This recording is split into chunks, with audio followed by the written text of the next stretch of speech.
I do have to recognize that the advent of TikTok has changed the way a lot of people create and consume music. Where it's like these 30-second videos seems to be like the way most people are consuming music right now, and like Is it? that's where Right. people are like it. Basically, if you don't have a viral song on TikTok right now, it's going to be very, very hard to get a major label record deal. Again, Wow. we're very lucky that like we decided to do it old school. Like we got a lot of our notoriety just by like getting in the band, touring, and playing all over our country, and building a reputation good enough that we got signed with an amazing agent, Ralph James, who incidentally he helped build Nickelback and Billy Talent and whatnot, like these bigger Canadian artists. And then that was how we got our manager Ollie, who then got us a record deal with Universal Music Canada.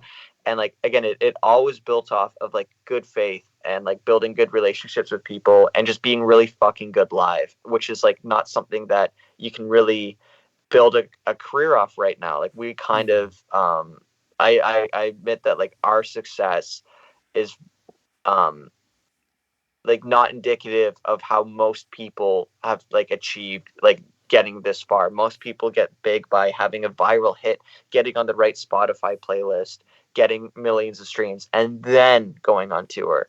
And again, there's nothing wrong with that. I'm just saying like it's a new model, and like I'm kind of a Luddite, and I just wanted to do it like the old school way. And Mm. like we worked our asses off for like 4 years before we got anywhere.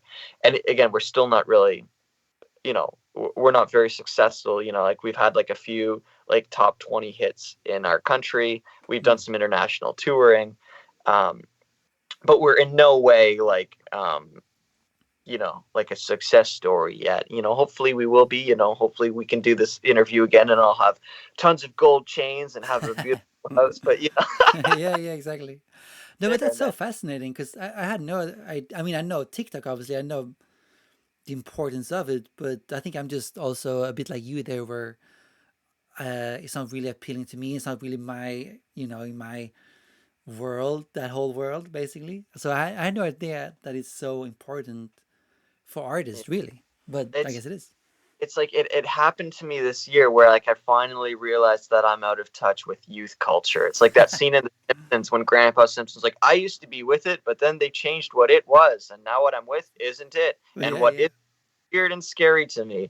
And it's true, like it finally happened this year where I'm like, I don't get this. I don't want to get this. I'm not doing it. And then all of a sudden, everyone on our team's like, you should probably come around to it because whether we like it or not, Facebook is dead, Instagram is dead, and like, how do you on a budget like promote your art? How do you promote yourself as an artist? And like, I think like the biggest change that's happened is now the music is not the main commodity, like the Mm. artist is the commodity and the music is just a byproduct of it.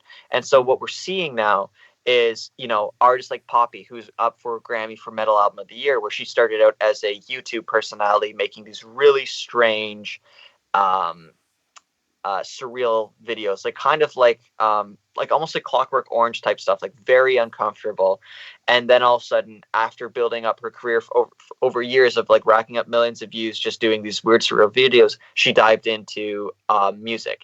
And I feel like we're seeing a rise in like multidisciplinary artists, and again like Billie Eilish, right, where Mm. her success is owed just as much to her image and her entrepreneurship as it is to her music, right? It's Mm. um, she is an influencer, a mogul, uh like a personality, right? Mm. And that's kind of like what we're seeing right now is like the rise of people investing in an artist, not necessarily for their music, but for what they represent and like how they connect with other people. And like Right. what's that new song by Olivia Rodrigo? Is that like Driver's License, where like it's like the Right. story like this thing blew up, and it's like all Mm. because of TikTok.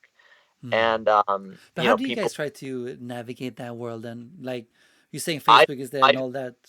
I don't, it's so boring to me. Like I did not get into music to get my picture.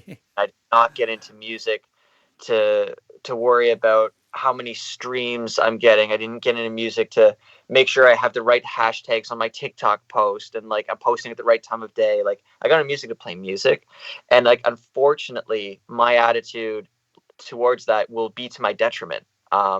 because I'm not interested in it. Again, I'm an outlier. I'm a unicorn because I am an angry rock musician who has a really incredible team behind me, and they're pushing me to do that. If I didn't have a team pushing me to do it, I'd be Right.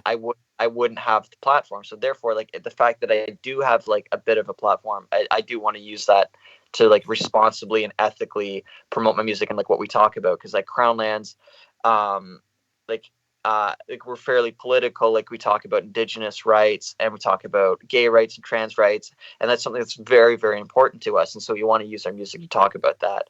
Mm. And the fact is that we have all of a sudden a whole generation of kids that are actually very socially conscious, right? Like, I feel like if you've talked to like a young person lately, they are on the cutting edge, or on the cusp of a lot of this, and so you have to listen to what the kids are talking about because like that, they really are talking stuff right now. And so fact is that people are using TikTok to spread a lot of that and to enlighten people. So it's like we do kind of have to embrace that, because that's where like the next wave of revolutionaries are, and like we want to be there. We want to be on like the right side of history. We want to do good and use our music to spread positive messages and hopefully enact change in our country and the world.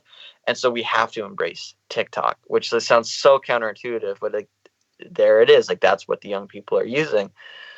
And we're still learning, man. Like I think it's like we have like what, like 10,000 followers on like Instagram, but yeah, I think we have like 70 followers on TikTok. So it's like that shows how out of touch we are. And like we're a fairly young band. Mm. And there's going to be like this whole generation of like these micro 30-second clips of songs that change people's lives the way that these 20-minute rock epics changed our lives. So Mm-hmm. um, it's still a very new world and it's very exciting. So it's like the same thing with NFTs and cryptocurrency. It's like now is the time to get into that. Like, um, if there's something that's is on the cutting edge, don't be afraid to dive in. I say that as someone who is afraid to dive in, but if someone's listening to this right now and you're trying to like carve out a career for yourself, like Mm.